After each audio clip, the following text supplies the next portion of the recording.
And what is up, everybody? Jeremy here, excited to bring you project number 2, a robot build that we are putting together for Autism Awareness or Autism Acceptance Month, which took 150 days to complete. That's right, this project started on February 12th, 2025, and the date that I'm narrating this new introduction is July 12th, 2025. And yes, Autism Awareness Month is April, so we missed it, but that's okay. So how did this happen, you ask? Well, let me tell you. The project started with a robot, which grew to include a butterfly and a lantern, which then grew to include an amazing short story that will be shared towards the end of this video, which led to the creation of a fictional world called Aeonis, where the story will occur in the painted forest. So yes, there was a little bit of scope creep that happened. Was it worth it? We'll figure that out in the end. But you know what? It's all for a great cause to bring awareness to autism and to fundraise for autism research.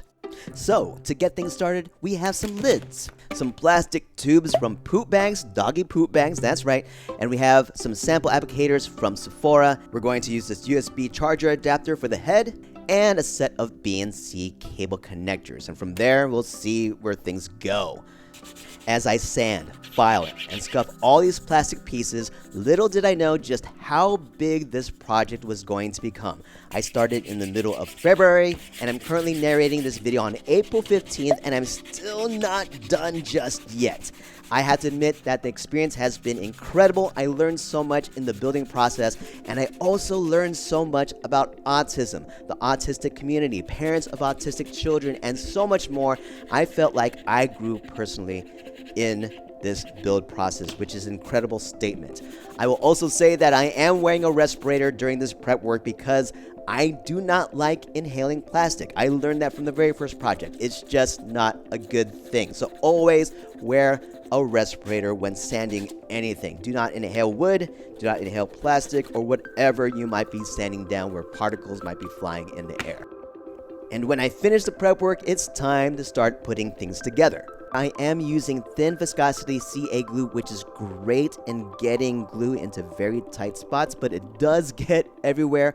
I eventually add in medium viscosity CA glue in my arsenal if I want to have more precision, but until then, I am just using thin viscosity with a lot of baking soda. That's right, baking soda is awesome. It helps CA glue dry faster and a lot harder, and I also love the texture that it adds to the piece. I do. I love it. I love it.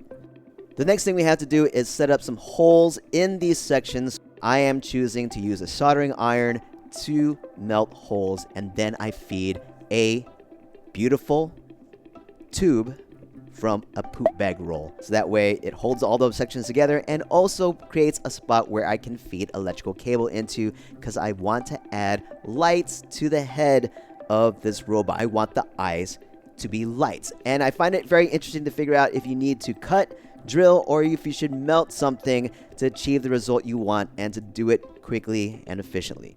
As a reminder, if you are melting plastic, please use a respirator in a well-ventilated area. You do not want to inhale that. To lock the tube in place, I add in more CA glue and baking soda, and with that, the torso of lids is now complete. For the hips, I elect to use wooden beads. And to make a secure mechanical connection from the beads to the main torso, I need to drill some holes through that doggy poop bag tube. And once that is complete, I am then able to feed a Sephora sample makeup applicator through the beads, through the doggy poop bag tube, and make a secure mechanical connection from the hips to the torso. The legs were going to be easy. They were just going to be the BNC cable connectors, and since the robot is going to be sitting, I didn't have to worry about a secure mechanical connection. However, the issues that I had was going to be with the feet. I had no idea what they were going to be. I looked around the house and found these old credit cards, and I started cutting those up so I can start turning them into feet until I found these at Dollar Tree. These were perfect. I chose the numbers 1, 3, and 6 to represent that 1 out of 36 children will be diagnosed with ASD, autism spectrum disorder, and that would be a perfect stat to include in this piece. So I glued the dominoes to the BNC cable connectors and shaved off some of the edges of the feet, and we were good to go. To add more oomph to the feet, I found these pieces in the house. I have no idea what they're called, but I believe they hold cables together, and I just filed it down so they could fit around the BNC cable connectors and add just more girth to the feet. And of course, I finished off with more CA glue and baking soda. So I was playing around with the arms, and this is what I came up with. For the shoulders, we have wooden beads. For the upper arms, it's going to be the Sephora sample makeup applicators. And for the elbows, we have plastic beads. And for the forearms, it's going to be a combination of the other half of the Sephora makeup sample applicators, along with a portion of the doggy poop bag tubes. For the palm of the hands, we got plastic beads. And for the fingers, smaller plastic beads. And to put the hands together, we're going to add in some fluorescent wire. The most difficult part about this arm was the elbow joint. I needed to drill a big enough hole to support the Sephora makeup applicators, and the plastic bead would break on me. Once I got a set of 2 that were good to go, building the rest of the arm was straightforward. With a little help from CA glue and baking soda, for each hand I drilled 4 holes into a plastic bead, which was a lot easier in comparison to the elbow joint. And to each hole I placed in a fluorescent wire strand, and for each strand I placed 3 beads for 3 fingers and then 2 beads for the thumb. And of course, more CA glue and baking soda. If you notice the ornament of Bob Ross on my workbench, I have him there to remind me not to be a perfectionist. We don't make mistakes, we just have happy accidents. I also have him there as someone to talk to. The next thing I had to do was open up the USB charger so I can install lights in it. And I tried to pry it open, I tried to crush it open. The only option I had was to cut it open, which was a little scary because I didn't want to damage the piece too much. So once I was able to get it open, I took out the board that was inside with all the resistors, capacitors, all that stuff. I plan to use that as greeblies. And I was able to clean up the front piece to the point where I can work with it and drill more holes. The other hole that I needed to drill was for the neck, where I was going to feed the electrical cables through into the body of the robot. And once that was set, I could focus more on the faceplate. After careful measurement, I started to drill holes into the faceplate. Unfortunately, I do not have big enough drill bits to make the holes big enough for the lights to feed through to create the eyes, so I needed to file it up to the point where they can fit. Of course, these holes would not be perfect, but hey, you know what? No mistakes, just happy accidents. After getting the holes to where they needed to be, I did a dry fit test with the lights and the light fixtures. When everything was good, we had a nice little test of the lights, and then we had to secure the fixtures to the USB charger to the head. I created a nice little apparatus using the doggy poop bag tubes to securely hold the light fixtures in place, allowing me to easily screw or unscrew light bulbs into the fixtures, and also securely hold the electrical cables from those fixtures down into the neck and into the body of the robot. Once everything was set, I added more CA glue and baking soda to make sure everything was locked in tight. And once that was completed, I sealed the USB charger back up with more CA glue and baking soda. And admittedly, it was also followed up with a lot more filing and sanding. To complete the head, I need to start adding in more greeblies to help hide the massive cut-up job, and for me to add in ears. I'm using keys harvested from several discarded laptops to create the paneling on the head. And then I use forks recycled from a Lunar New Year event to create the ears. I cut and file the forks to the shape I need and glue it to the paneling. Additional items I used for greeblies include decorative gears and metal keyboard key stabilizer rods. I then take time to revisit the arms, as I didn't actually create a spot to attach them to on the torso, as the arms were kind of created on the fly.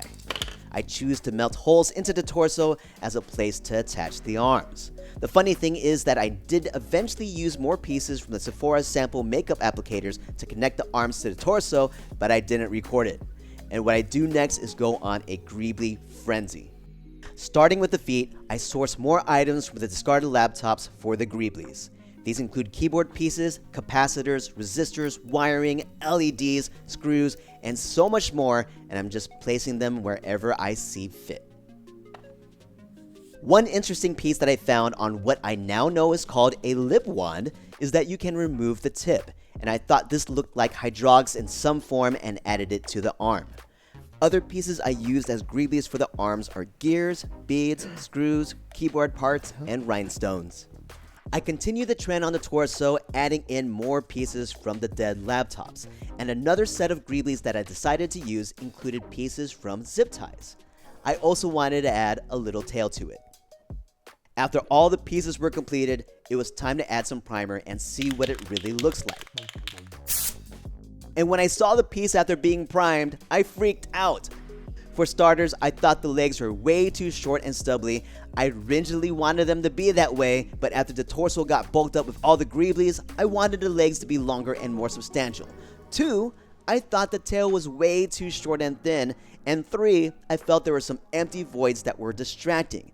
It's a really interesting thing to see that if you have the right amount of greeblies, you don't notice anything. But when you don't have enough, it feels like something is missing. And with all the details I have in this piece, there are definitely some voids that felt empty. So I go on another frenzy off camera as it was way past bedtime and I didn't have the equipment set up for recording. But to extend the legs, I added wooden beads for the knees and doggy poop bag tubes for the upper legs. Then for the tail, I used lamp wire wrapped with florist wire, and to fill in the distracting voids, I sprinkled in a bunch more greeblies.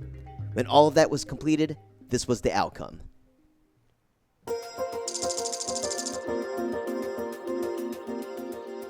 It took a long time to figure out a name for the robot, but after long thought and discussion, I came up with Puzz L the Capable. I originally had names such as Puzzle the Lost or Puzzle the Challenged, but those titles did not fit the way I felt about people that had been diagnosed with autism. I also placed a puzzle piece in the hand, one of the first symbols that is used to represent autism. It originally symbolized the perceived puzzling, mysterious, and complex nature of autism, but it has now evolved to other associations, such as the challenge to find understanding, the challenge to find one's strength, or to represent the wide range of autistic experiences and the unique contributions of autistic individuals. In my research of symbols that are used to represent autism, one of the most recent symbols that has been adopted is the butterfly, which is the next piece I wanted to work on. The butterfly represents the beauty and diversity of the autistic spectrum, symbolizing transformation, growth, continual development, and the unique journey of individuals with autism. In my goal to include the butterfly in the diorama, I wanted the butterfly to have wings that were moving. Unfortunately, I do not have any experience using motors and gears to create moving parts. To get this journey started, I first purchased a stem kit of a flying butterfly from Pika Toys. In this, I wanted to know what the appropriate motor is and what the steps are to make a butterfly's wings move. For about $15, this kit would save me a bunch of time compared to me trying to piece things together by myself. I was able to build the stem kit in 90 minutes and get an understanding of how things work. And I could just imagine the hours and possibly more dollars used if I tried to figure it all out on my own. You can also find my review of the stem kit and a link to purchase it on Amazon in the description below. Now that I know how to put a flying butterfly together, it's time for me to create my own mecha version of a butterfly. At this time, I already knew that I wanted the butterfly to be placed on top of a lantern. To create the base for the butterfly at the top of the lantern, I found this solar post cap light at Dollar Tree that absolutely fits the structure I'm aiming for. I disassembled the post cap light to get the piece I need and made the appropriate modifications so I can repurpose several parts from the stem kit to be added in. The primary modification included using a soldering iron to melt a hole in the middle of the base so I can then insert a doggy poop bag tube. I then started to make modifications to the stem kit butterfly structure that held the gear pieces together so that it can be inserted into the new base and so that it can also be turned by a series of Lego Technic pieces. I make the appropriate measurements for what needs to be cut, glue in the Technic pin connector piece, and make the cuts necessary in order to fit the gear holding piece into the base. I then proceed to create the needed apparatus to transition from the Technic pieces to the wooden gears. I do this by drilling a hole in one of the Technic axle pieces that will serve as a place to screw in a wooden gear. To connect the gear structure to the base, I add in Technic L beams that will eventually be screwed into the top of the base. The next thing I wanted to do was replace the wooden pieces that connect the gears to the wings with stainless steel rods. I make the appropriate measurements to the rods, trim them down, and solder jump rings at the ends. Soldering didn't go as smoothly as I would like, but I eventually got the job done. I then test the rods with the gear holder and screw it onto the base to ensure that the concept works. I did have to make the holes that the rods fed through wider to capture the full range of motion needed to make the wings move, but the test was successful. For the butterfly wings, I decided to use the wings from the stem kit to honor the knowledge I gained from it. I also wanted to mech up the wings, so I prepped some of the connecting pieces by trimming them down so I can add greeblies on them later. I also coated all the wooden pieces up with Mod Podge. Once everything was good to go, I followed up by wrapping some of the edges of the butterfly wings with brass channels. To bend the channel to the shape I wanted, I had to cut some of the sides at key spots and solder them into place. The next piece in this process was to build a new body for the butterfly. So I take the end of a BNC cable, a random cap to what I think belonged to a thread ripper tool, and a big wooden bead with a face on it that I found on the ground outside of a craft store. I began to dry place the object to see what the body would look like and decided to cut the BNC cable shorter. I first heat up the cap piece to create a bigger opening in order to slide the BNC cable into it. I then dry placed the big bead with a face on it to determine that the head was way too big and I needed to remove the BNC connector piece as well. For the right size thorax and head, I went with two smaller wooden beads. I first insert a long oval shaped bead into the end of the BNC cable by using a heat gun to help push the bead in. I then smooth out the pieces from the abdomen and thorax with some CA glue and baking soda treatment. After all of that, I glue on a smaller round wooden bead to form the head. To finish things up, I also cover up the hole in the head with more CA glue and baking soda, filing and sanding everything down afterwards to create a smooth finish. When all of that was done, the main body was good to go. To add further details on the head, I used eyelets for the eyes, added small beads on the top of the head as the base for the antennas, and used electrical cable harvested from a worn-out USB cable to form the antennas themselves. I then measured the spots needed for the legs and the connections for where the wings would attach to. I drill holes at the determined spots and proceed to make the legs. Using fluorescent wire and beads, I set up each leg with two small beads for the feet, a small bead and a longer bead to form the other two sections of the legs, and good old CA glue and baking soda to hold things together. I create a total of 6 legs and move on to create the connections for the wings. The connections for the wings are essentially 2 rods that I bend so that the ends of the rods can be inserted into the body of the butterfly. Once the 2 rods are shaped, I place them into the body and begin the process to add in the legs. I glue in the legs to the body but leave the rods that will connect to the wings as a dry fit piece. The next task to tackle was to make the connection between the wings and the main body. I create 4 pieces of rods soldered with jump rings that need to be attached to the wings directly. I do a quick test to make sure that the rings will work with the rods connected to the main body and begin to drill holes into the brass side of the wings. Once the holes are set, I insert the set of rings with the rod that will connect to the main body and solder them into place. I then place the wings on the butterfly. To make sure I lock the wings in the correct position on the rods, I wrap on fluorescent wire and use CA glue to keep everything in place. I test the movement of the wings and everything looks great. It's now greebly time. For the wings, I do plan to add in more decorative gear pieces and rhinestones, but only after painting is done. I do, however, add some nuts on the wings to create elevated positions for the gear pieces. I continue to greeblify the main body by adding rhinestones to the abdomen, adding capacitors in the back of the thorax, placing some wire with a terminal connector between the abdomen and a bead that connects to the capacitors, throw in a sweet little decorative gear on the very back, and finished off with rhinestones wrapped around the top of the thorax. I also decided to add a bead to the ends of the antennas to complete the main body. It was now time to set in the primer. I go with gray for the main body and black for the wings, and I will let you know later in this video that that was probably a bad idea. And please allow me to introduce you to Spectra the Pathfinder, the butterfly that helps guide Puzz L the Capable in this story. She finds paths.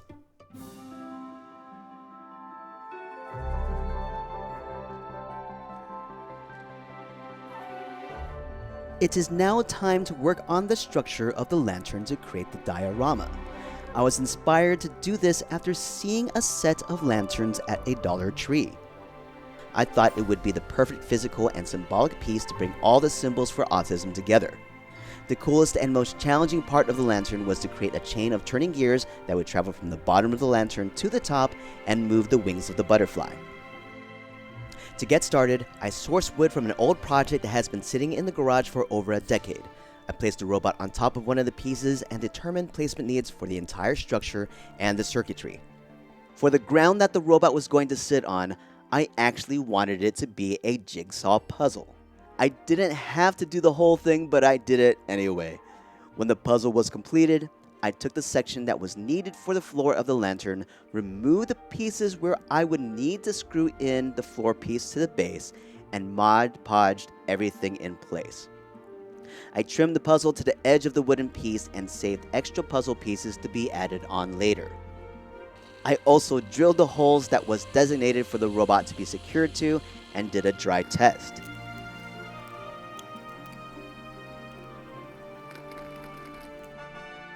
Once that was done, I continued on to assemble the rest of the lantern. I added in the 4 columns, and for the ceiling piece, I cut a hole in the middle of the wood for the gear pieces to go through and placed a bevel on the edges. I did this off camera with a jigsaw and a table saw. I then did another dry test with the base of the butterfly and the robot to make sure everything was going to plan. The next step was to create the housing for the motor that was going to be placed in the base of the lantern. Taking the motor from the stem kit, I used some old paint stir sticks to secure the motor to the base. I made the necessary hole for the shaft to fit through and screwed the motor into the paint stir stick. I also connected a modified Technic gear piece to the shaft of the motor. After all that was done, I took time to test the motor to make sure it was still working.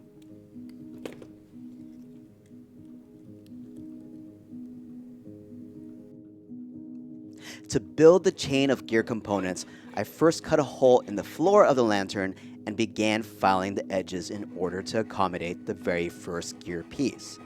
I soon realized that I drilled on the wrong side, so there are now 2 rectangular holes on the floor, with one of them that I plan to cover up with puzzle pieces later. However, before I can install the base of the lantern, I need to put in the 4 columns first, as the base will cover the screws used to secure the columns. I add more pieces to the housing of the motor so it can have a secure connection inside the base of the lantern. I first used wood glue to attach the housing to the base,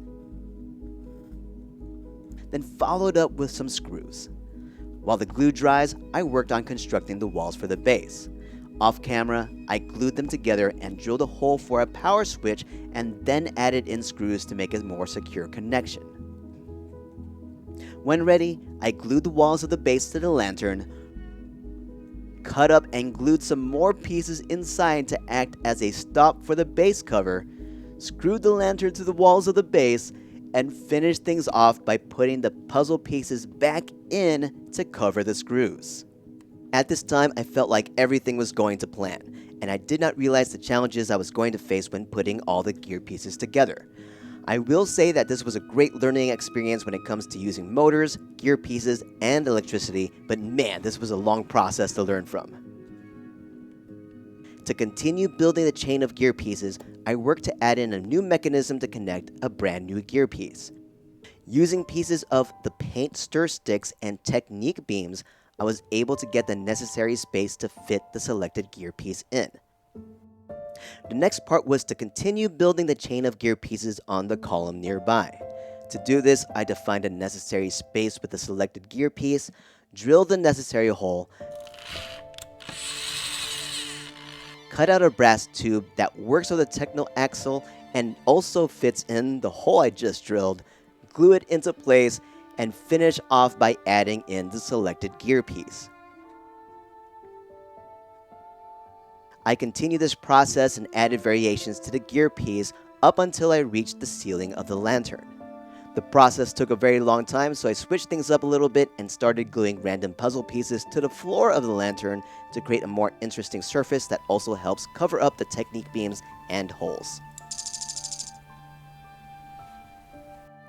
The next challenge was to continue the chain of gear pieces from the column to the base of the butterfly in the ceiling. Using technique beams and gear pieces, I determined the correct spacing and start gluing the beams to the ceiling of the lantern. I then began the drilling process to eventually drill and then screw the beams into the ceiling piece to have a strong mechanical connection.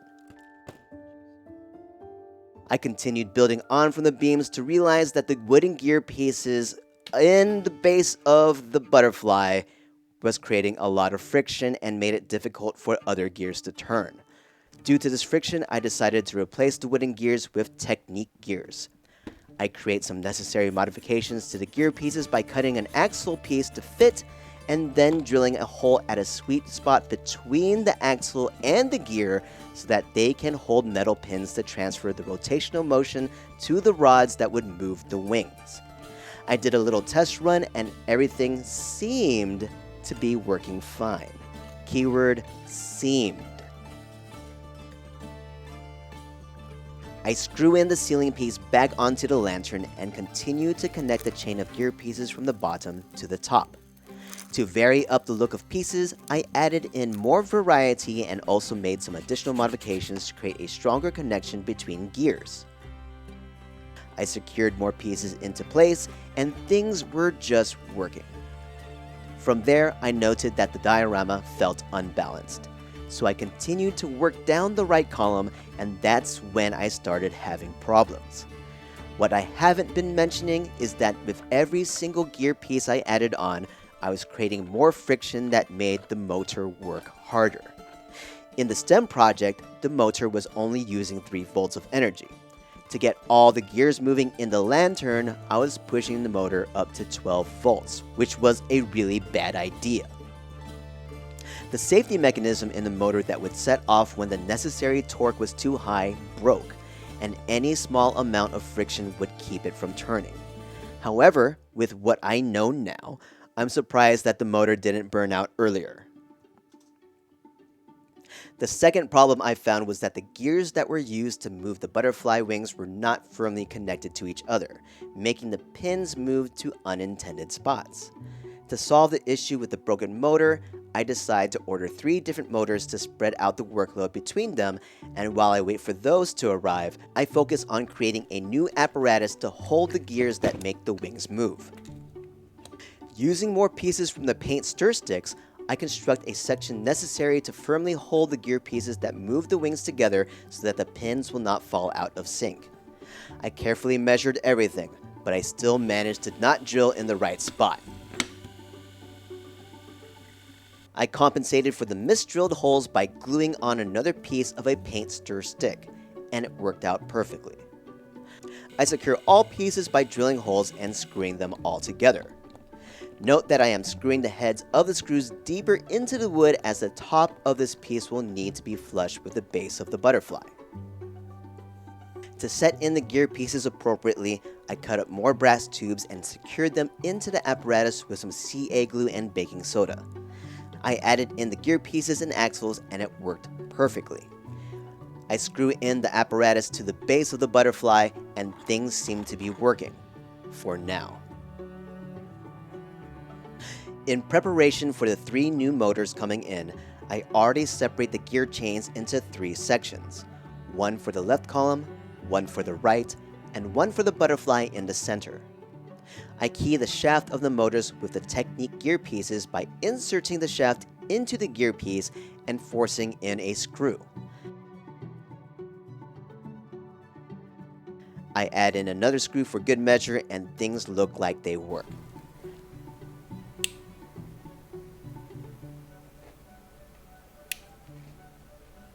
I test the motors at key positions in the lantern and they all perform to create rotational movement in the gears. Now it's time to put in some focus on the circuitry. Now that I plan to have 2 of the motors sit on top of the lantern, I needed to plan a route for the electrical wiring to feed down into the base of the lantern. So I drilled additional holes in the ceiling of the lantern to create more pathways for the wiring. I also originally had the idea that all the lights and motors would turn on with one switch, but now hearing how loud the gears could be, I decided to separate them into 3 different switches. One for the lights of the robot, one for the fairy lights, and one for the gears that move the butterfly wings. I drilled and filed the holes into shape and did a dry test with the switches, and everything was good to go.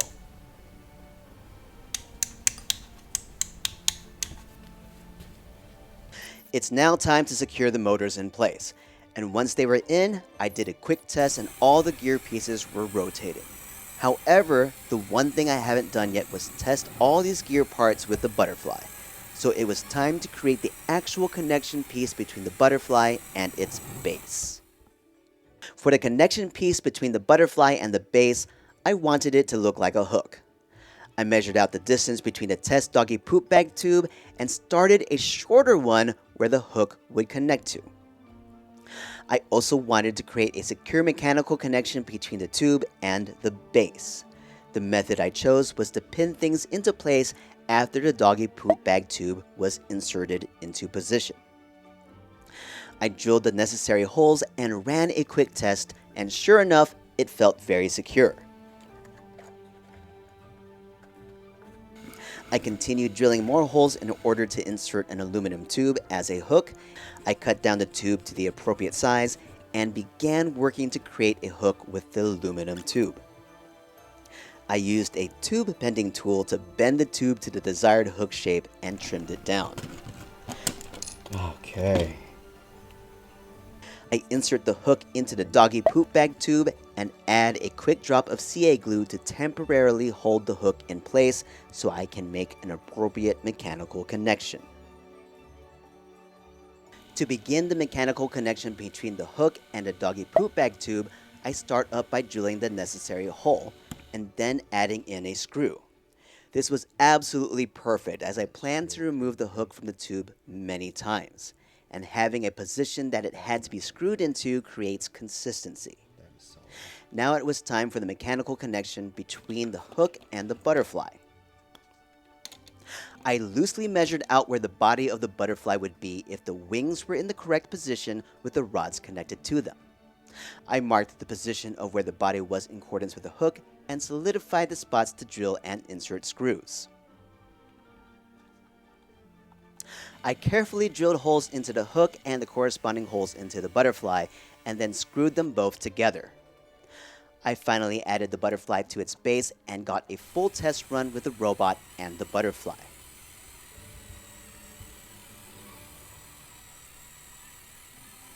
It was now time to add more details to the lantern. So I got my file out and started rounding out the columns to make them look more like trees. Just kidding, I took the lantern outside with some wood carving tools and a rotary sander to get this result. To help better hide the electrical cable traveling down from the top of the lantern into the base, I trimmed down an aluminum tube and cut out a channel in the 2 front columns. Note that I'm being very careful here as I'm pushing a carving tool toward my bare hand, and for some reason I didn't have the patience to do things safely. I eventually feed the cable through the tube and glue it into the channel. Another thing I did off camera was add this bottom to the base of the lantern. So yes, I cut up some paint stir sticks, glued them up, and screwed them in. The next piece that I wanted to do was add more details to the base of the butterfly, which is essentially the rooftop of the lantern. I sand it down and then take all this food packaging for sesame biscuit egg rolls to add texture to the rooftop. I add in a bunch of pieces around the rooftop and secure each piece with CA glue and, if need be, baking soda. I actually primed the rooftop to get an idea of what it really looks like, and I absolutely love the texture and shanty town roof-like top. The next thing I try to do is wrap a bunch of wire to imply vines around the columns and have them randomly go to places in the ceiling and the rooftop. I kind of got something going on with the first column, but I finally established a process when working on the second one. But before I get to that, I start adding in more puzzle pieces to the ceiling for more texture and to better hide the Technique beams. I also added some greeblies to some of the gear pieces. Now for the second column. I take a bunch of different gauges of wire from thick to thin. I also include a set of braided wire. I then place them into bunches and wrap a small wire around them to hold things together. I also create a 90-degree angle bend to the cables to represent roots. I then take the bunches of cable and place it around the column, wrapping another small cable around them all to hold them in place. You can have this small cable be a temporary piece or leave it there entirely. I then add a bunch of CA glue and baking soda to create a firm hold of the cable to the lantern floor. Once I knew that the wires were secure, I moved the cables to the desired position, unbraiding pieces at key spots to get the look I want. To create more texture, I would wrap smaller gauge wire around other larger sets of wires. I continue this process for the other columns, adding more wire in spots where I feel it may be needed. And I just have these wires sprawl all over the place. I sprayed the lantern with primer, and the one thing I was afraid of was that the gears would get stuck. Fortunately, with a little hands-on encouragement, everything worked fine. But on the downside, one of the gear pieces that was attached to a motor slid out. The other two motors do not have this issue, as the gear piece attached to them have natural obstructions that do not allow any slippage. To remedy the issue, I added an obstruction to the gear holding apparatus. To add more flavor to the gears, I add in more decorative gear pieces and throw in another layer of primer. I double check everything afterwards to make sure that the gears still turn. The next thing I do is add in fairy lights. To do this, I place two sets of these long strands of lights that I snake through the lantern. I wanted to add these in before I add textures to the columns and vines, and before I start putting on more paint beyond the primer. One thing to note is that I use galvanized steel for the vines, which needs a different kind of paint if you want it to stick. Fortunately, we are covering the wires with texture that uses Mod Podge as the main ingredient. To finish off this construction stage of the lantern, I do the prep work to add texture to the columns and vines. I use a random mix of matte Mod Podge, baking soda, and brown paint. In this, I don't have an exact formula, I'm just working towards a consistency that looks right. I began painting on this texture using a cheap set of brushes from Dollar Tree, and I keep the fairy lights on to make sure I don't accidentally paint over the lights. When completed, I decide to add in some Mod Podge for good measure to solidify and hold all the textures in place. After putting on a few layers of paint, I consider the construction of the lantern, which is named the Light of the Spectrum, complete.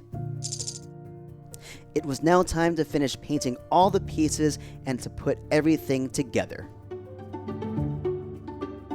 Earlier this year, I built and painted my first robot, Lucky the Mandarin, and although I learned a lot, especially about painting, I still have a lot to learn and develop. I decided to start with a butterfly because it has the smallest surface to paint and I had a clear idea of what it would look like. The first color I started painting the wings with was yellow. I soon discovered that using black primer as a starting point and going straight to yellow were both bad ideas with the method and colors I was using. My goal was to start with yellow and blend in other colors on top of that, and starting with black primer meant I had to add a lot more layers for these colors to pop. With what I know now, I should have either started with something lighter or laid down another base layer. I do eventually reach the point where I'm able to layer in reds, greens, blues, and purples to get the result I want. It just took a lot longer than desired. Next, I added rhinestones of different colors around the edges on both sides of the butterfly and completed the wings by adding the gear pieces.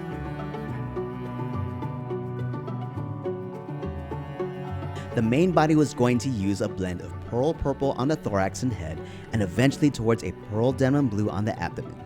The legs, eyes, and antennae were painted with a mix of flat black, pearl space gray, and hints of pearl purple. To finish the base color of the abdomen, I blended metallic blue. For accents, I added metallic orange to the tips of the antennae, which was also highlighted with some red. To complete the look, I painted the capacitors and gear on the back with pearl deep brown, and then added a dry brush of pearl burgundy to parts of the body, which highlighted the rhinestones, eyes, and decorative gear piece. To complete the process, I added gloss varnish to the metallic pieces and to the visible rhinestones, and a matte varnish to everything else. With that, the painting of the butterfly was complete. In the process of painting the robot, I had no idea what direction I should go. I was also tempted to try out model and miniature paints for the very first time, and I soon discovered that they are amazing compared to the craft paints I've been using. In the first iteration of the robot, I applied a metallic pearl space gray layer accented with Citadel's Poxwalker in specific areas and painted the gears a pearl dark brown to achieve a copper-like appearance. Although I thought it looked cool, I was concerned that it might be too dark to discern the details. For the next iteration, I tried out Vallejo's light steel with Citadel's Tyron blue, and I left the gears to have the copper look. But then I felt like the robot looked way too pristine. Since the robot will be traveling in a forest for a long time, I wanted it to look more like a rust bucket by adding in layers of pearl dark brown. But since the lantern was mostly brown, I decided to go with another weathered look. I was inspired when I visited a local botanical garden. One of the rooms had a very humid, misty environment with equipment covered in dirt, rust, and algae, reminiscent of what I thought would be a robot lost in a forest. The final look I aimed for was to have the robot that was made mainly out of steel and cobalt steel, with gears made out of copper. The weathering attributes would include mud, vegetation growth, water stains, and several spots of rust. I made a first attempt at implementing this on the robot with Vallejo's khaki green, off-white, a variety of rust paints, and Citadel's Poxwalker. And although I thought it was a great start, I continued refining it till the end of the project. One of my favorite ideas that happened way later in this process was to add flocking to the robot. I thought it looked super cool. This was just amazing to me. For the feet, I decided to make the bottom of them look like dominoes again and use Tamiya's suit to bring them back to their original color. The robot also needed its puzzle piece painted, so I started working on painting it in 4 quadrants with different colors when I received a message from a friend. She told me that she saw a post by someone that stated that the puzzle piece was offensive to people in the autistic community and that the infinity symbol should be used instead. I haven't heard of this before, and neither had several people I knew who were advocates for autism awareness.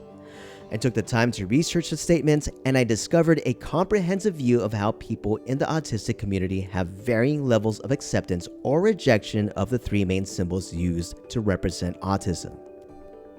Now that I know this, I acknowledge that this project I've been working on could be a great dialogue piece, but it also made me realize that I need to incorporate the infinity symbol to ensure the conversation is inclusive of all views. While it was a last-minute addition, I worked on creating an infinity symbol. A rainbow-colored symbol represented neurodivergent, and a gold symbol represented autism. Gold is used as the color for autism, as the letters for gold in the periodic table was AU. The idea I had at the time was to hang the symbol on the tail of the robot.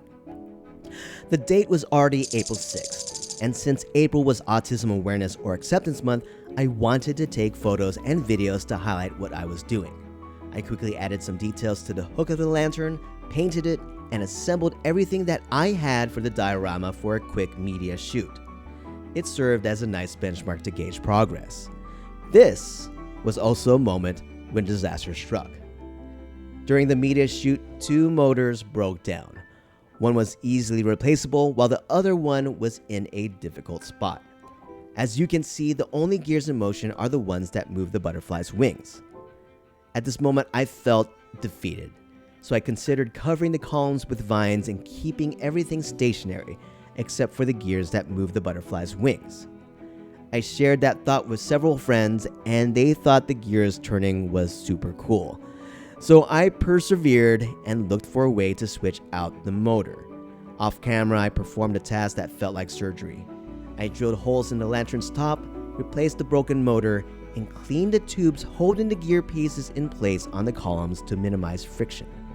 Since I had to remove the gear pieces to clean out the brass tubes, I decided to add more texture to the gear pieces with the Mod Podge, baking soda, and paint mix.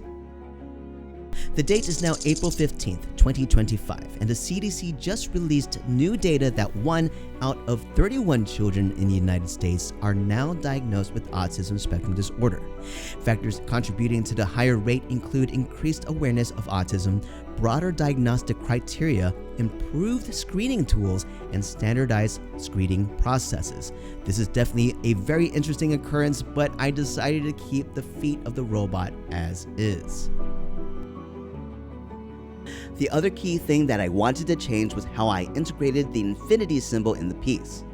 The idea to have the symbol hang off of the tail was a last-minute decision that felt cheap and poorly thought out. So I decided to change 2 circles on the head to an infinity symbol using homemade air-dry clay, which is a mix of baking soda, cornstarch, and water. When the clay dried, I proceeded to add a protective layer of varnish that was followed up by penciling gold on the infinity symbol. I opted for a muted gold look, so I used a pencil color that wasn't too strong, and then added another layer of varnish to seal the color in. I also added more details to the hook by using the handmade clay. A budding flower was formed that was painted with reds and oranges. As I continued to add more color to the lantern, I noticed some moss on a tree in my neighborhood and wanted to incorporate it into the diorama. I started off by adding in some green washes towards the bottom of the columns and edges of the diorama floor. For the puzzle pieces, I applied washes of purple, red, orange, yellow, and blue to symbolize the spectrum. The missing piece of the forest floor was painted black, and I used a Tamiya soot powder to darken the areas around the missing piece to create a really fun effect. I proceeded to add flocking to the diorama. Before using flocking for the first time, I conducted a quick test to determine the best application method and glue type I wanted to use, ultimately settling on CA glue due to its fast drying and hardening properties. I was on a time crunch to get this project done before May, and it was now April 27th. I also applied colored moss in key spots along with other shrubbery and continued this look on the gear pieces. Just remember to wear a respirator to avoid breathing in the fumes. On the roof of the lantern, I wanted to add more fall-like colors, so I added a set of autumn flocking. When I looked at what I had done later, all I could see was Cheetos. I attempted to conceal it with a wider shade of flocking and added green accents, but after staring at it for a while, all I could see was broccoli and cauliflower, or the vomit of a dog or cat. And that's when it hit me. Paint it with colors that represent the spectrum. I proceeded to cover everything up with Mod Podge and varnish. After being covered up in masking tape for almost 2 months, it was time to show the base of the lantern some love. I cut up more paint stirring sticks to create corners that would cover up the screws used in construction. For the final look, I stained the wood with tattered angel color wash and proceeded to cover up the base with Mod Podge and varnish. To cover the bottom of the base, I put together a set of paint stirring sticks to secure the circuitry inside. Next, it was time to assemble the circuitry. First, I set up the external wiring that would supply 12 volts of energy to the lantern. I start by using a plastic hole plug, melting a hole in it to fit a female barrel plug that will connect to the external male plug.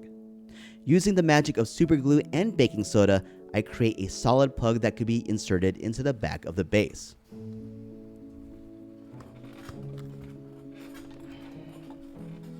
Next, I installed 3 buck converters in parallel, which converted 12 volts of incoming energy into 3 different settings. These worked in conjunction with 3 switches to power either the robot's lights, the fairy lights, or the motors. As I learned, I experimented with various buck converters to determine which one would work best. The converter for the robot's lights was set to 6 volts with the lights connected in parallel. The fairy lights, set to 9 volts, had 3 strands connected in series. I wish I had connected them in parallel as they would only require 3 volts and the amperage wasn't significant. And the motors, wired in parallel, also received 6 volts. I didn't know this at the time, but the buck converter I installed for the motors was overkill. I purchased a converter that could handle up to 12 amps, which was not needed for these motors that used only 0.08 amps each. Admittedly, I somehow believed that the motors needed 3 amps, meaning that I needed to cover at least 9 amps if they were working in parallel. It was so crazy that I got myself thinking that since the wires I had already laid out for the motors were rated at 0.7 amps. I continued to solder the buck converters to the main line and installed the plug into the base of the lantern. Now that the main power line was installed, it was time to make the robot a permanent fixture in the diorama. On top of feeding the electrical wires into the base, I added another cable to tie the robot down to create a mechanical connection. I continued to solder the electrical wires with the appropriate switch and buck converter and used heat shrink tubes to cover up the soldering work. Using CA glue and baking soda, I complete the installation of the robot to the lantern. I finished the electrical work by wiring the fairy lights and the motors, and before I complete all the detailing for the piece, I decided to do a stress test to make sure everything would work for a long duration of time.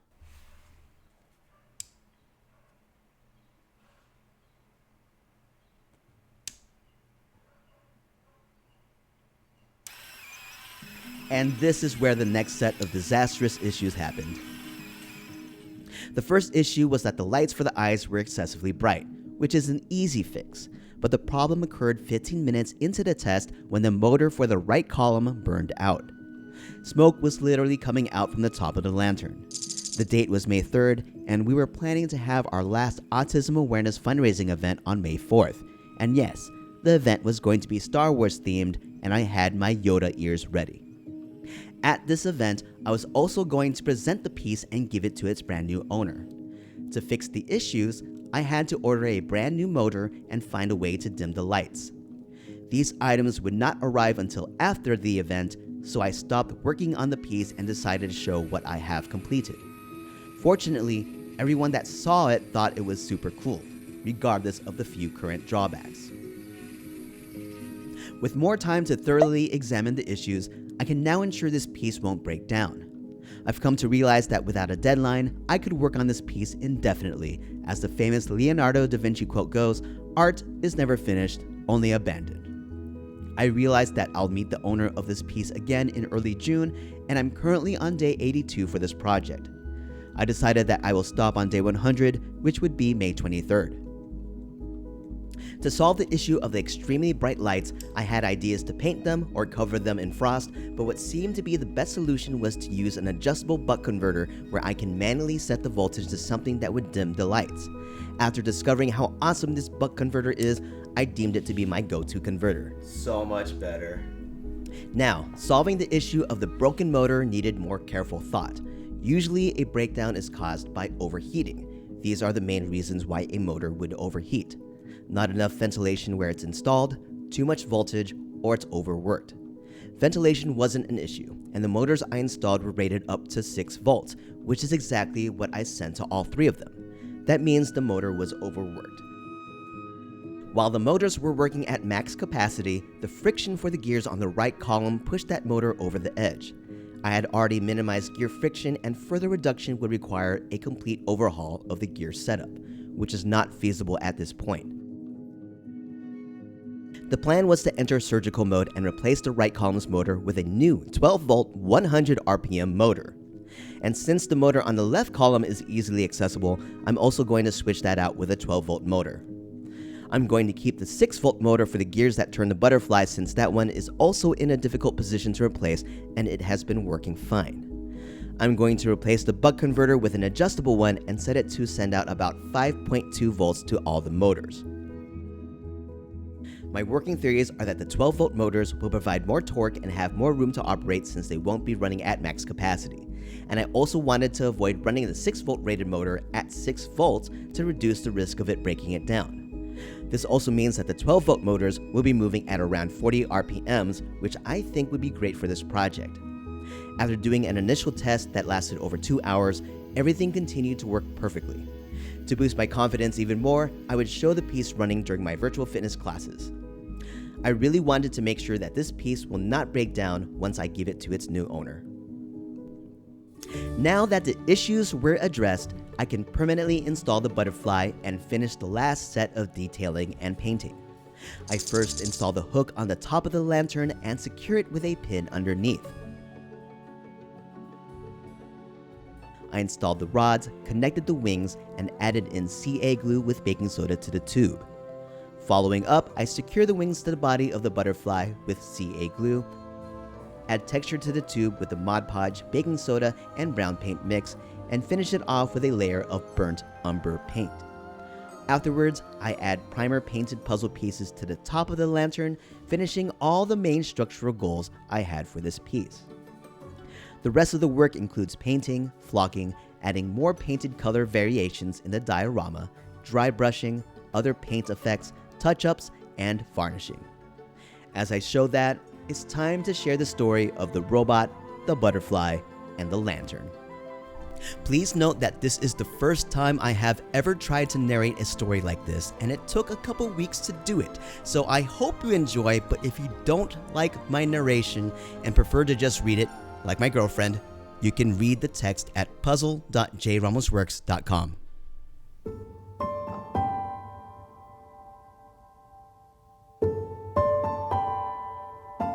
In the world of Aeonis, a magical place called the Painted Forest exists deep in the woodlands where spring and autumn coexist in harmony. Colors from across the spectrum paint a vibrant canvas everywhere you look. The forest teemed with wildlife, creating an orchestra of colorful sounds that blended into a never-ending overture. In the heart of the Painted Forest was a race of small robot folk that lived in a village named Glowhaven. Each robot would have a unique set of physical features, colors, capabilities, and minds. Some had 2 legs with knees and ankles, while others might have a singular wheel. Some robots would have a large antenna for hearing, others would have ears, and some would have both. Despite their physical differences and varying capabilities, all robot folk in Glowhaven shared a common feature: a golden infinity symbol on the top of their heads.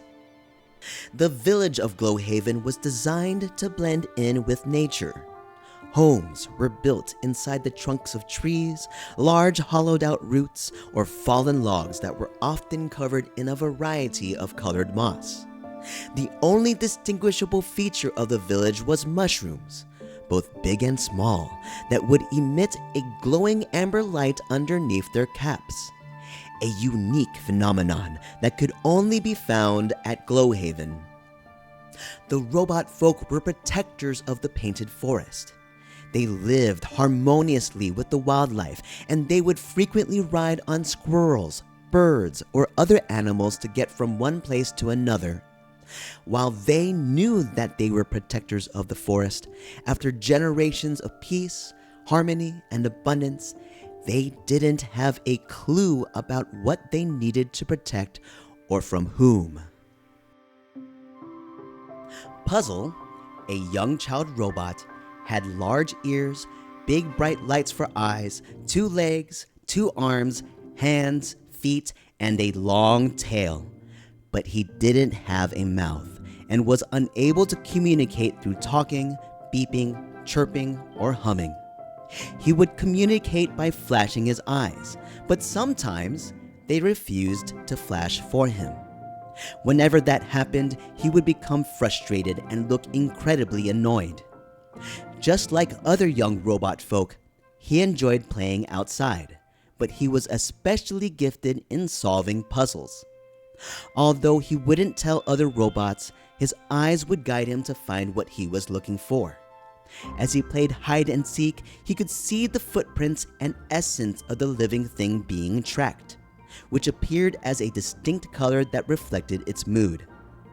Puzzle and the other young robots had many differences, but they could easily see the infinite possibilities in each other's unique qualities. Each day became a fun adventure for them as they continually discovered their own strengths and those of each other. As a sacred daily tradition before sunset, all the robot folk would gather in the village center to sing hymns to their creators, the Infinite. There were a few other young robots like Puzzle that joined in the tradition but did not have the capacity to sing, beep, chirp, or hum. Around him, Puzzle noticed that the essence of the robots nearby was slightly upset when they realized he wasn't singing. But some of them calmed down once they recalled his inability to sing. Robot folk naturally kept traditions that honored the Infinite, believing this would keep their forest safe and prosperous. The day that the robot folk would call the fading finally arrived. At Glowhaven, the mushrooms suddenly lost their light. The trees in the painted forest faded to dull colors, and the wildlife became aggressive, turning hostile towards both the robot folk and to each other. As the village elders sent a group of scouts to investigate the disturbance, the remaining robot folk gathered in the village center, singing hymns to the Infinite in the hope that the forest would soon return to normal. After several days, the scouts returned to the village to an anxious crowd. They found no single reason for the fading. The robot folk looked to the head elder for what to do next. The head elder, an old robot that had lived for generations, took a moment to think carefully before speaking with conviction. "We have angered the Infinite," the head elder declared. "For the first time in generations, we have young ones who have strayed from nature's traditions. They are nature's divergents," he stated angrily while pointing at Puzzle. In sudden shock, Puzzle could see the head elder's essence turn to furious reds and oranges. The essence of the robot folk surrounding him also ignited, erupting into a raging fire. "It is you and others like you that have brought this calamity upon us. We, the children of the Infinite, have lost favor with the divine because we knew you didn't fit our ways, yet we did nothing about it." The loud shouting from the head elder and the angry mob was unbearable to Puzzle's sensitive ears. Fear and anxiety overwhelmed him, causing his eyes to flash in bright, random colors, which not only blinded some robots, but also sent bolts of radiation that singed others. In a last-ditch effort, the frightened head elder yelled furiously, "Get out, you cursed thing!" as he watched the robot folk fall to the ground, injured by Puzzle. Puzzle ran away.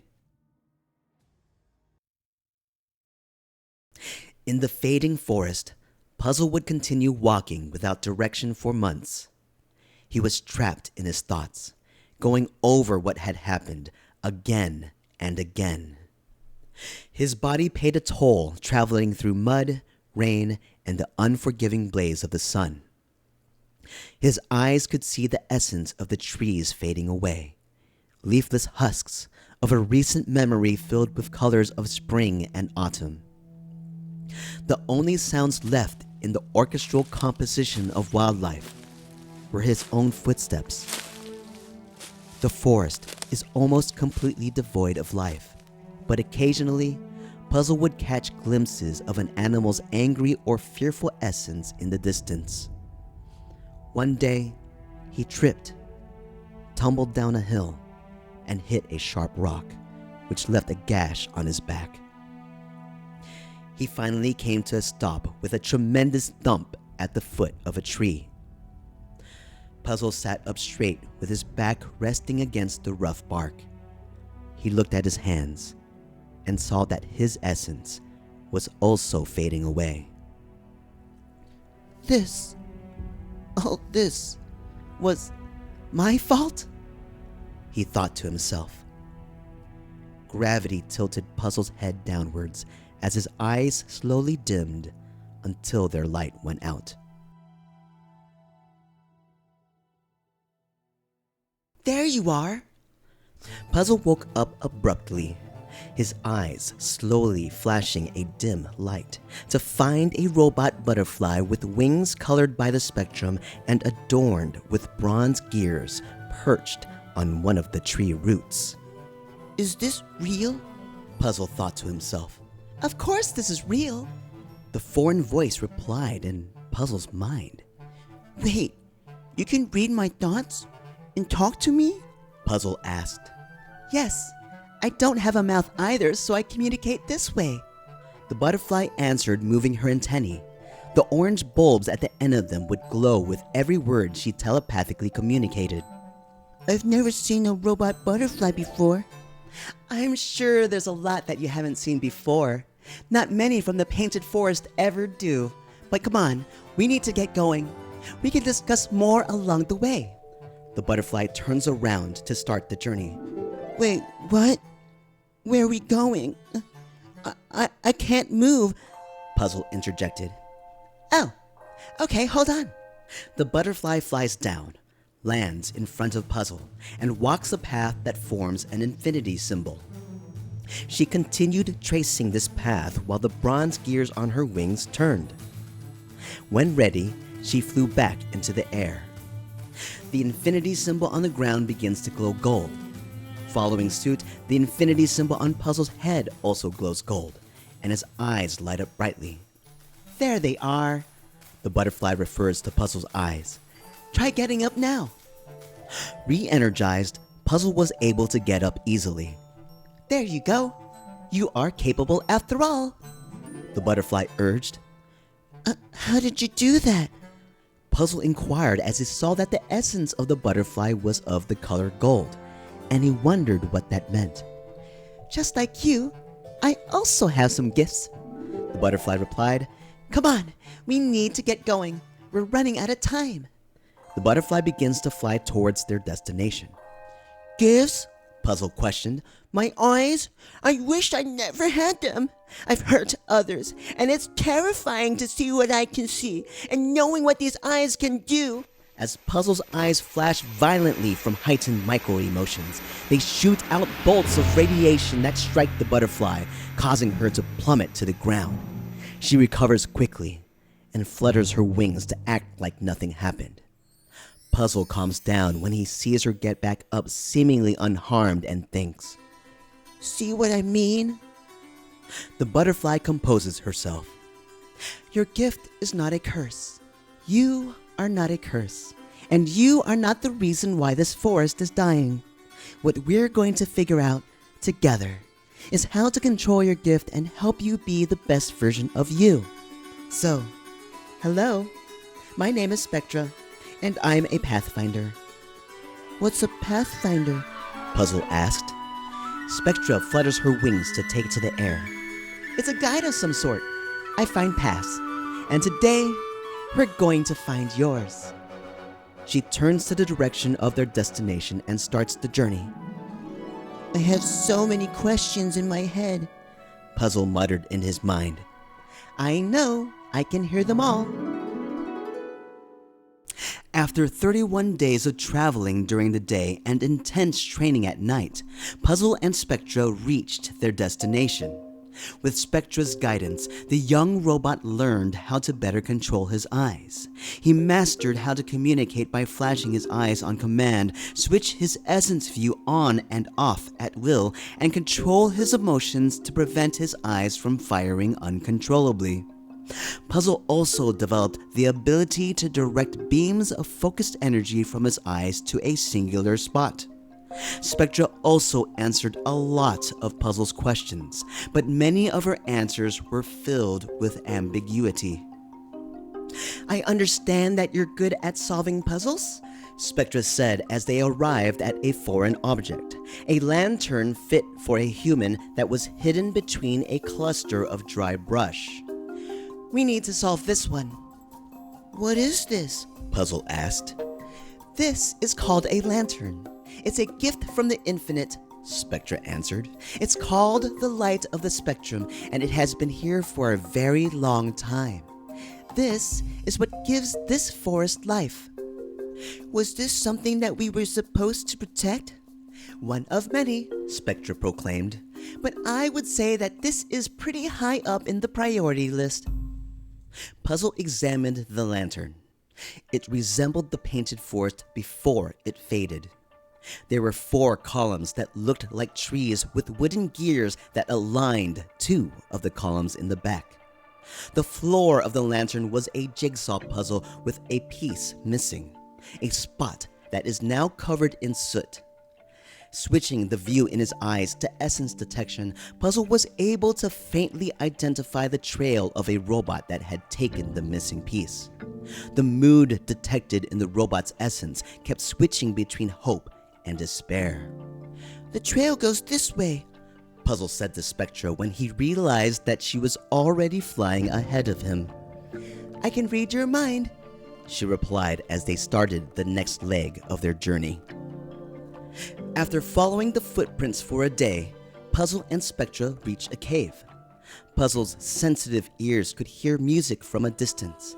When they got closer, both Puzzle and Spectra could clearly hear the melodies from an object and a female robot singing a melancholy tune.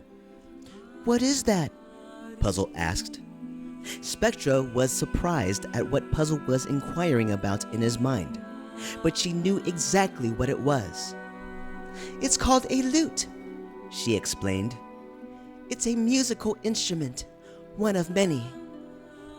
Puzzle was intrigued about the concept of musical instruments as he studied the strange robot's sad essence through the walls of the cave. More importantly, he also saw the essence of the missing puzzle piece, which was fading away. Puzzle and Spectra raced towards the puzzle piece, with Puzzle keeping an eye on the unknown robot. They see the missing piece wrapped in strangling vines that were absorbing its essence. Puzzle tried to pull the puzzle piece out, but wasn't able to do it by brute strength. "You know what you need to do," Spectra said. "Come on, we practiced this." Puzzle aimed his eyes on a specific spot on the vines, and in a quick moment, he shot out a beam of focused energy from his eyes that cut the puzzle piece free. "Let's go!" Spectra exclaimed. Puzzle grabbed the missing piece and interjected, "Wait, what about the stranger?" Spectra darts to the exit. "Her? Oh, she's not ready yet, and we have to go before it's too late." Racing towards the lantern, the forest turns pitch black after sunset. Puzzle continued to trace back the footsteps that are illuminated with the essence of the strange robot back at the cave. The orange bulbs at the end of Spectra's antennae glow bright amber to help light their path.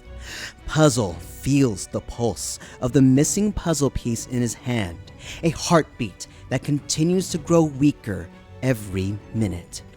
"That puzzle piece is the heart of the lantern," Spectra explained. "It is the source of what makes this forest everything that it is. We must hurry."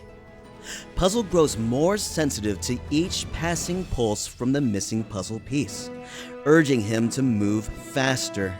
He becomes worried that he will not be able to maintain this exhausting pace for long. Spectra senses his thoughts and darts ahead as the gears on her wings start to turn. The wings of the Pathfinder leave a trail of sparkling gold dust for Puzzle to run through. As the robot moves through the dust, he becomes rejuvenated, energized, and filled with an exhilarating rush. His body feels lighter as he is now running on the floating trail of dust, matching the Pathfinder's speed. They both continue moving together at a sustained, accelerated sprint. When Puzzle and Spectra finally reach the lantern, Puzzle proceeds to sit down right in front of the spot of the missing piece. With the puzzle piece in hand, he studied it one last time, thinking, "Wow, this missing piece caused all of this." As he moved to return the puzzle piece to its spot, memories of Glowhaven and his journey up to this point flooded his thoughts until the piece was finally back to where it belonged. Nothing happened. The essence of the puzzle piece was too weak to activate the lantern.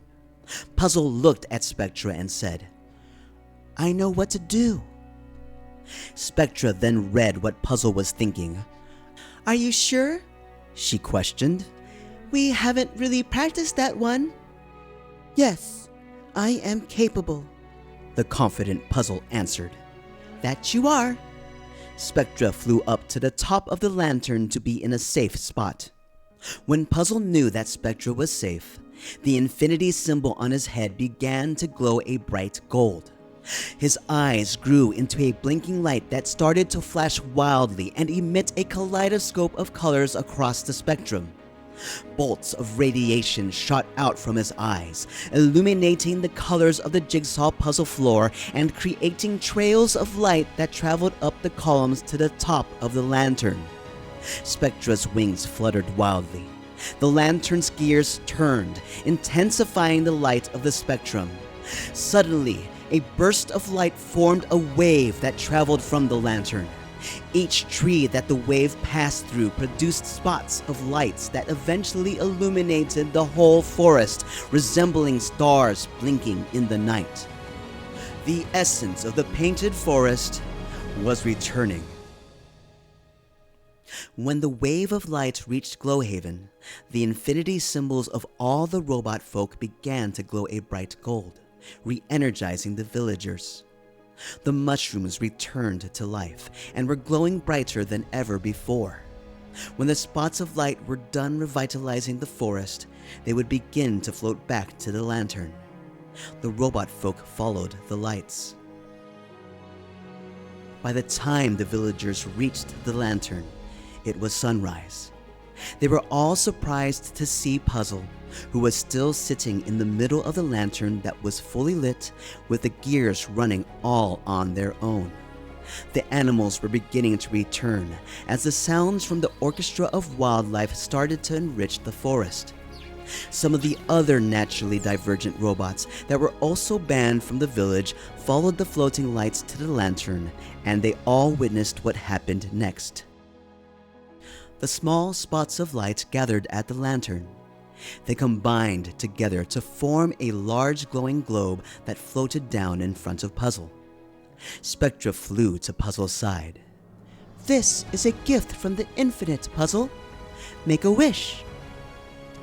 Puzzle looked to the villagers, to the elders, and then to the other naturally divergent robot folk.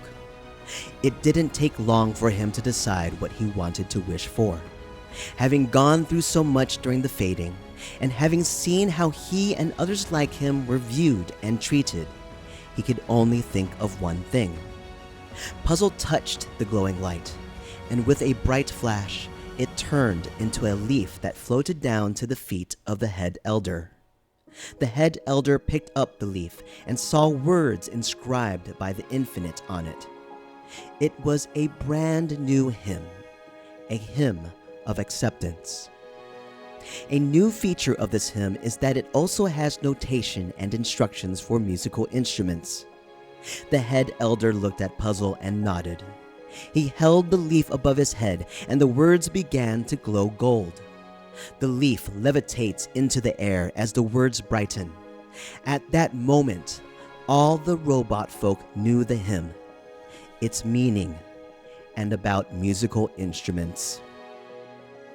I think Glowhaven is going to be an amazing place for everyone.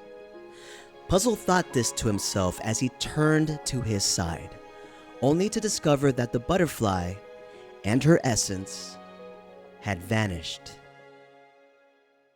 Epilogue.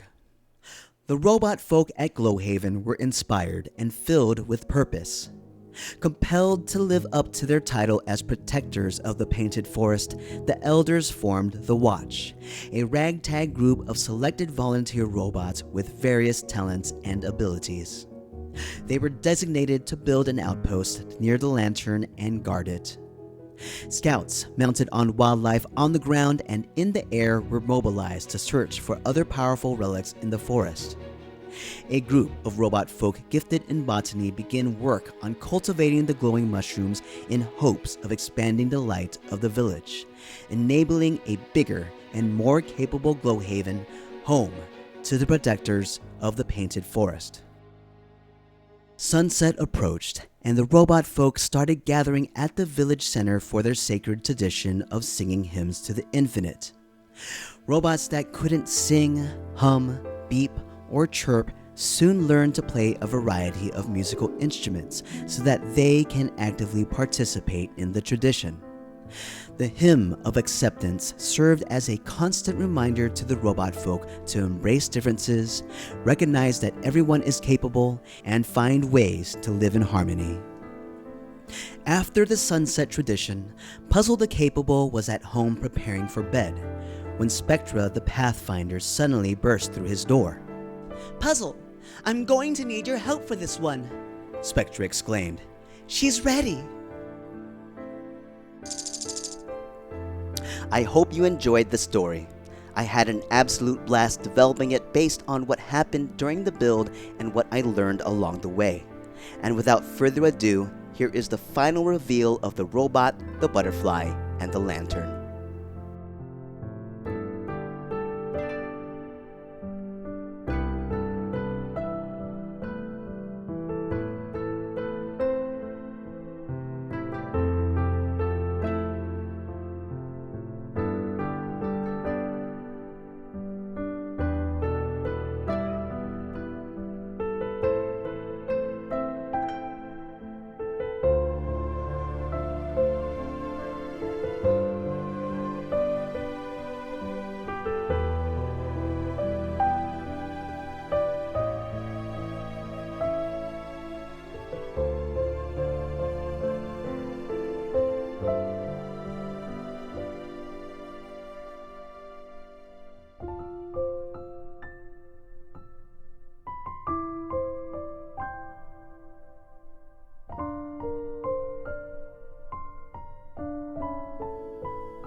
At the beginning of this video, I asked the question, was it worth it?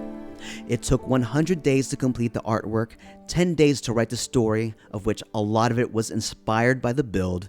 As an example, his eyes in the story were inspired by when the light bulbs were so bright that it actually blinded me and the people at our event. We just couldn't look at them when they were on. The narration of the story took about 2 weeks.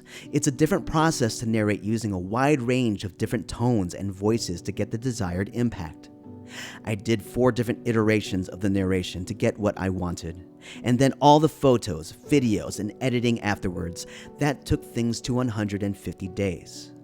Financially, over $1,000 was poured into this project for the tools and additional materials needed.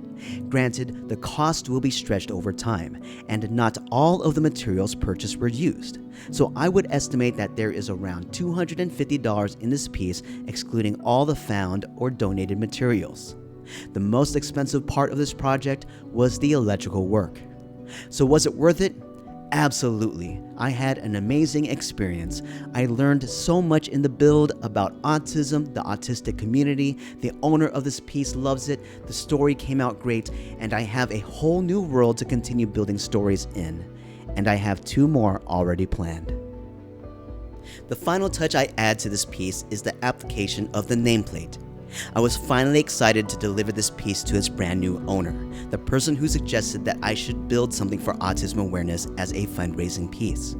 She is also the mother of a child with autism, and her experience that she shared with me was a big inspiration for the creation of this work. So, I decided to give this piece to her as a gift. To learn more about this piece or to donate to our fundraising campaign for autism research, please visit puzzle.jramosworks.com. If you like this video, don't forget to hit the like button and subscribe to our channel, as everything does help out. Special shout out to our patrons and supporters. Without you, we wouldn't be able to do what we are doing. So thank you so much for the love and support as always. Peace out.